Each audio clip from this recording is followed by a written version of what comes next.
The rain hammered the streets of Portland, Oregon, like it was trying to wash away every trace of hope. Ethan Carter, barely 18, stood under a flickering street lamp, his soaked hoodie clinging to his shivering frame.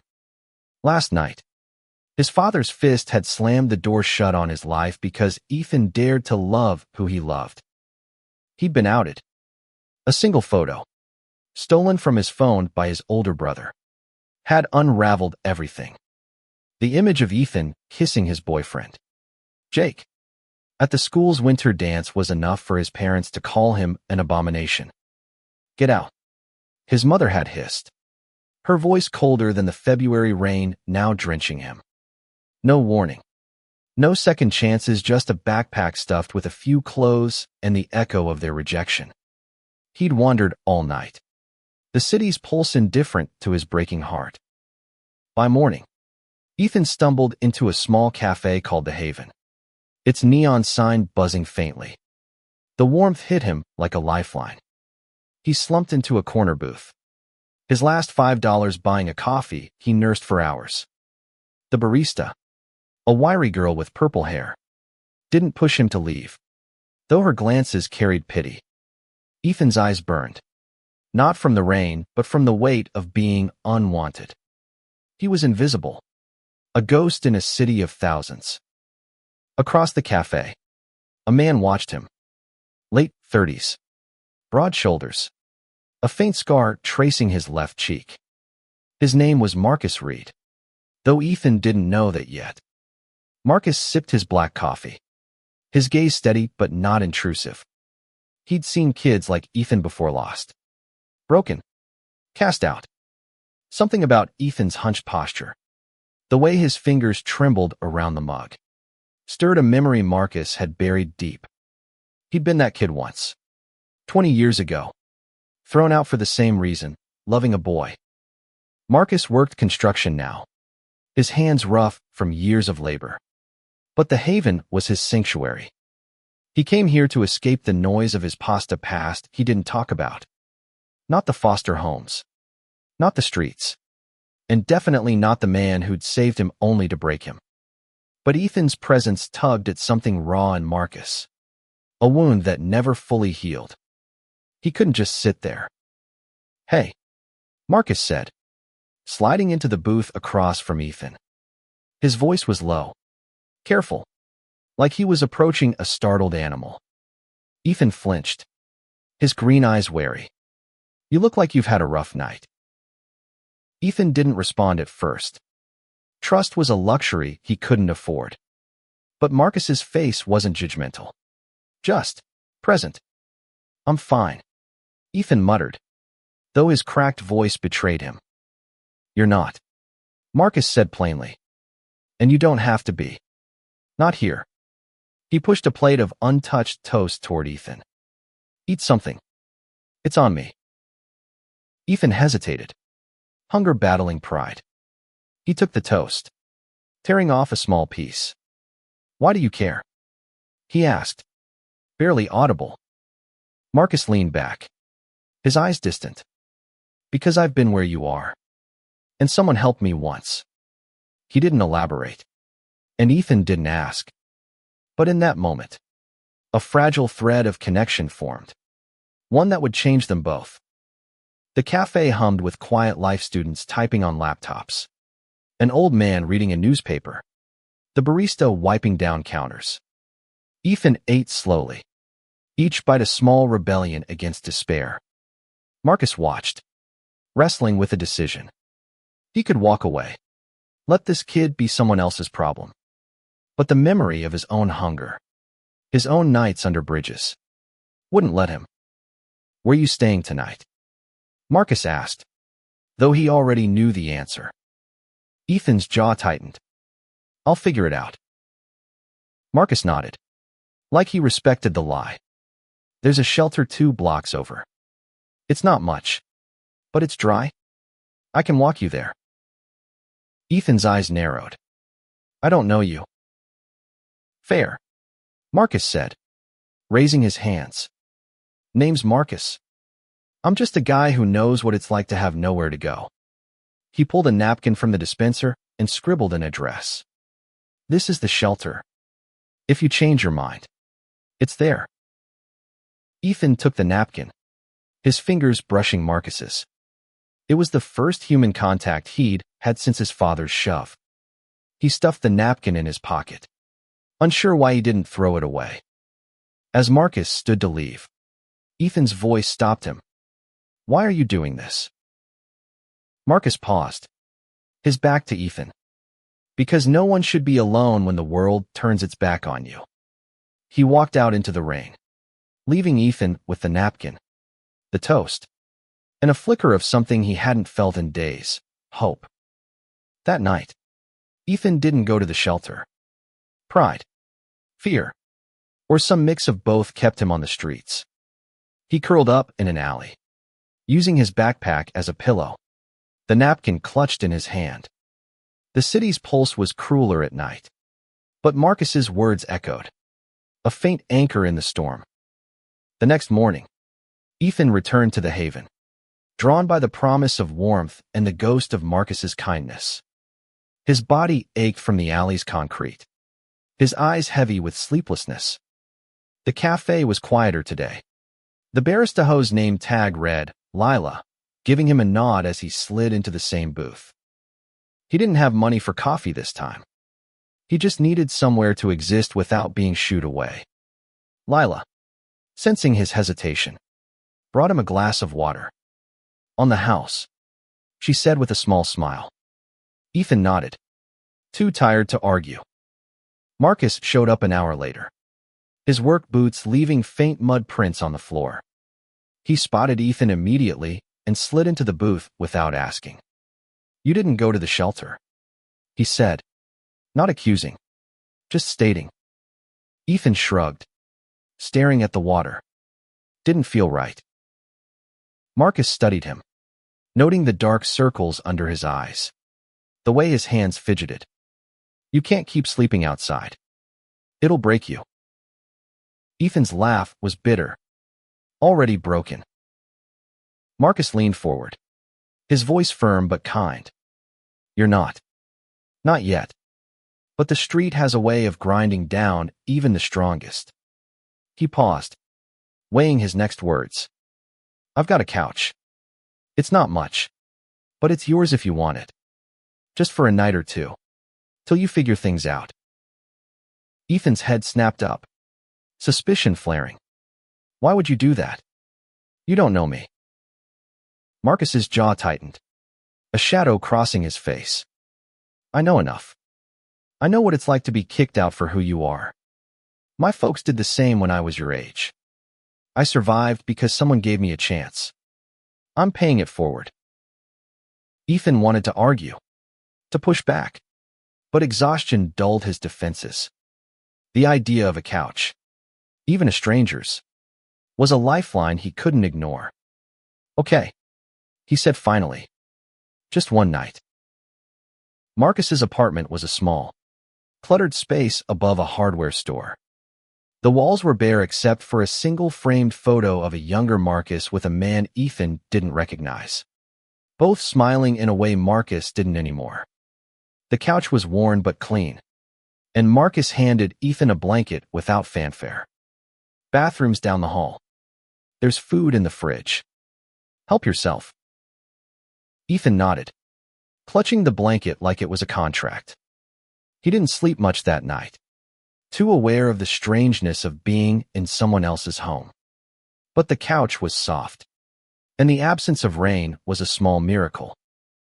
Over the next few days, a cautious rhythm formed. Ethan stayed at Marcus's, helping with small chores, washing dishes, sweeping the floors away to earn his keep. Marcus didn't push for details, but Ethan started to share fragments of his story. The photo, his parents' rage, Jake, who'd ghosted him after the fallout. Each word was a weight lifted, though the pain lingered. Marcus listened, his own story locked away. He didn't talk about the man in the photo, or the years he'd spent running from his past. But Ethan's presence was stirring things he'd buried, memories of love, loss, and the man who'd saved him only to disappear. One evening, as they ate takeout pizza, Ethan asked, "Who was he?" "The guy in the photo." Marcus froze, his slice halfway to his mouth. "Someone I used to know," he said. His voice clipped. "Long time ago." Ethan didn't push, but the question hung between them. Marcus's past was a locked door, and Ethan was starting to wonder what was behind it. The days blurred into a week. Then two. Ethan's life became a fragile routine, mornings at the Haven, afternoons looking for jobs, nights on Marcus's couch. He applied at bookstores, diners, even a gas station. But his lack of experience and address made employers hesitant. Each rejection chipped away at his resolve. But Marcus's quiet support kept him going. "You'll find something," Marcus said one night, tossing Ethan a can of soda. "Takes time. Don't give up." Ethan caught the can, his fingers brushing the cold metal. "Why do you keep helping me? I'm nobody." Marcus's eyes darkened. "You're not nobody. You're just lost. I was too. Once." Ethan wanted to ask more, but Marcus's tone was a wall. Instead, he sipped the soda, letting the silence settle. The apartment felt less like a stranger's now, more like a temporary home. But Ethan knew he couldn't stay forever. He needed a plan, a future, something beyond Marcus's couch. One afternoon, Lila at the Haven slipped Ethan a flyer for a youth shelter that offered job training. "It's not much, but it's a start," she said, her voice soft but encouraging. Ethan tucked the flyer into his pocket, unsure if he was ready to leave Marcus's small sanctuary. That night, he showed Marcus the flyer. "You think it's worth trying?" Marcus scanned it, his expression unreadable. "Yeah, it's a good program. I know the guy who runs it, Sam. He's solid." Ethan caught the hesitation in Marcus's voice. "You know him? How?" Marcus set the flyer down, his fingers lingering on the edge. "He helped me when I was your age. Got me off the streets. Gave me a shot." There it was again, that locked door. Ethan wanted to pry, but Marcus's face was a warning. Instead, he nodded. "I'll check it out tomorrow." The next day, Ethan visited the shelter. It was a converted warehouse, bustling with kids his age, some younger. Sam, a wiry man in his 50s with a warm smile, greeted him. "Marcus sent you," he asked, shaking Ethan's hand. Ethan blinked. "He didn't say that." Sam chuckled. "He wouldn't. That's Marcus. Always helping, never taking credit." The shelter offered more than Ethan expected: job training, counseling, a bed. It wasn't home, but it was a path forward. Ethan signed up, feeling a mix of relief and guilt. Marcus had given him a lifeline, but moving on felt like abandoning him. When Ethan told Marcus, the older man just nodded. "Good. You're doing the right thing." "You sure?" Ethan asked, his voice small. "I mean, I owe you." Marcus shook his head. "You don't owe me anything. Just don't give up on yourself." That night, Ethan lay on the couch, staring at the ceiling. The photo on the wall seemed to watch him, the smiling stranger a mystery he couldn't crack. He wondered if Marcus had ever been as lost as he was now, and who had pulled him out. Ethan moved into the shelter the next week, his backpack heavier with the weight of leaving Marcus's apartment. The shelter was loud, chaotic, but it was a step toward independence. Sam helped him enroll in a barista training program, and within days, Ethan was learning to steam milk and pull espresso shots. It wasn't glamorous, but it was something. He still visited the Haven, partly for the coffee, partly to see Marcus. Their conversations were short but steady, like a heartbeat. Marcus always asked about the shelter, the training, Ethan's plans. Never about himself. Ethan started to notice the cracks in Marcus's armor, the way his eyes lingered on the photo, the way he deflected personal questions with a gruff laugh. One evening, Ethan pushed, "You never talk about yourself." "Why?" Marcus was wiping down the kitchen counter, his movements deliberate. "Not much to say. I'm just a guy." "That's bullshit," Ethan said, surprising himself. "You've got a story. I can tell." Marcus stopped, his hand gripping the rag. For a moment, Ethan thought he'd crossed a line. Then Marcus sighed, sitting across from him. "You want a story? Fine. But it's not a happy one." 20 years ago, Marcus had been like Ethan, kicked out at 16 for being gay. He'd survived on the streets, scraping by until he met David, the man in the photo. David was older, a teacher with a kind heart, who took Marcus in, gave him a home, taught him to believe in himself.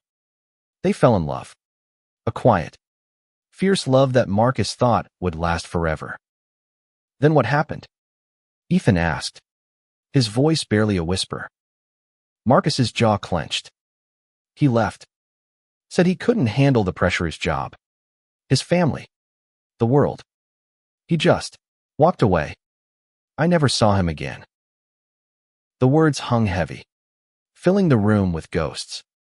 Ethan didn't know what to say, so he just sat there, letting Marcus's pain breathe. After that, something shifted.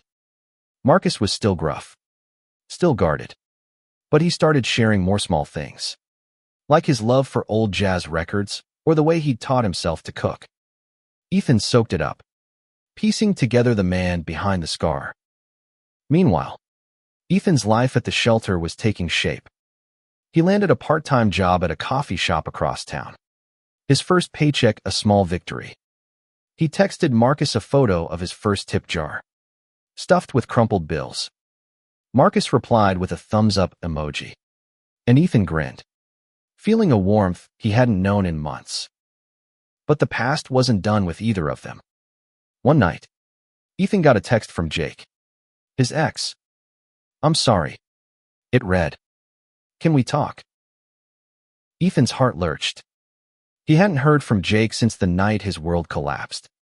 Part of him wanted to ignore it, but another part, the part that still loved Jake, calmed. Ethan met Jake at a park near the shelter, the same park where they'd shared their first kiss. Jake looked different, thinner, his eyes shadowed with guilt. "I messed up," he said, his voice cracking. "I should have stood by you." Ethan wanted to be angry, to scream at Jake for abandoning him when his parents threw him out. But seeing Jake's regret, his own pain softened. "Why now?" Ethan asked. Jake shifted, his hands stuffed in his pockets. "I saw you at the Haven last week. You looked okay. I didn't expect that. I thought you'd hate me." "I did," Ethan admitted. "For a while. But I'm trying to move on." They talked for hours, the conversation raw and halting. Jake apologized again, said he'd been scared, overwhelmed by his own parents' threats. Ethan listened, torn between forgiveness and self-preservation. By the time they parted, no promises were made, but a door had cracked open. Back at the shelter, Ethan told Marcus about the meeting. Marcus listened, his face unreadable. "You trust him?" he asked finally. "I don't know," Ethan said. "Maybe." Marcus nodded, but his eyes were distant. "Be careful. People can say sorry and still hurt you." The warning stuck with Ethan, but so did Jake's voice, his touch, the memories of what they'd had. Over the next few days, Jake texted more, small gestures that felt like apologies. Ethan responded cautiously, afraid to hope but unable to let go. Meanwhile, Marcus was wrestling with his own ghosts. Ethan's questions about David had stirred memories he'd tried to bury. He started visiting the Haven less, spending evenings alone in his apartment. The photo of David a constant weight. One night, he pulled out an old box from under his bed, filled with letters and mementos from David. He hadn't looked at them in years. As Ethan navigated his rekindled connection with Jake, Marcus was facing his past head-on. He tracked down Sam, the man who'd helped him all those years ago, and asked about David. Sam hesitated, then revealed the truth. David hadn't just left. He'd been forced out of his teaching job after being outed, his life unraveling. He'd moved across the country, broken by shame. The revelation hit Marcus like a punch. All this time, he'd blamed David for abandoning him. But the story was more complicated. He wanted to find David, to understand. But Sam had no recent contact. Marcus was left with questions and a nagging sense of unfinished business. Ethan noticed Marcus's distance. "You okay?" he asked one night, catching Marcus staring at the photo. Marcus forced a smile. "Just old ghosts. You focus on you." But Ethan wasn't so sure. He saw the pain in Marcus's eyes, the same pain he'd carried when he first walked into the Haven. He wanted to help, but didn't know how. Ethan's life was a balancing act work. The shelter, Jake, and Marcus. His job at the coffee shop was steady now. His tips enough to save for a cheap apartment. Jake was a constant presence, their meetings tentative but growing warmer. Ethan wanted to believe in second chances, but Marcus's warning echoed in his mind. One evening, Jake invited Ethan to his apartment. It was small, cluttered with banned posters and textbooks. They watched a movie, their shoulders brushing, the air thick with unspoken history. When Jake leaned in to kiss him, Ethan froze. Part of him wanted it, but another part remembered the pain of Jake's silence. "I can't," Ethan said, pulling back. "Not yet." Jake nodded, his face a mix of regret and understanding. "I'll wait," he said, "as long as it takes." Ethan left, his heart a tangle of hope and fear. He went to the Haven, hoping to find Marcus. But Lila said he hadn't been in all week. Worried, Ethan headed to Marcus's apartment. Marcus answered the door, his eyes tired. The apartment was messier than usual, papers scattered on the table. "You good?" Ethan asked, stepping inside. Marcus shrugged. "Been better." Ethan spotted the box of letters on the couch. "What's all this?" Marcus hesitated, then sat, gesturing for Ethan to join him. "Stuff from my past. David's stuff." For the first time, Marcus opened up fully. He told Ethan about David's kindness, their love, the way the world tore them apart. He told him about the guilt he'd carried, thinking David had chosen to leave. And he told him about Sam's revelation that David had been broken too. Ethan listened, his own struggles mirrored in Marcus's story. "You ever think about finding him?" he asked. Marcus ran a hand over his face. "Thought about it. Don't know if I'm ready."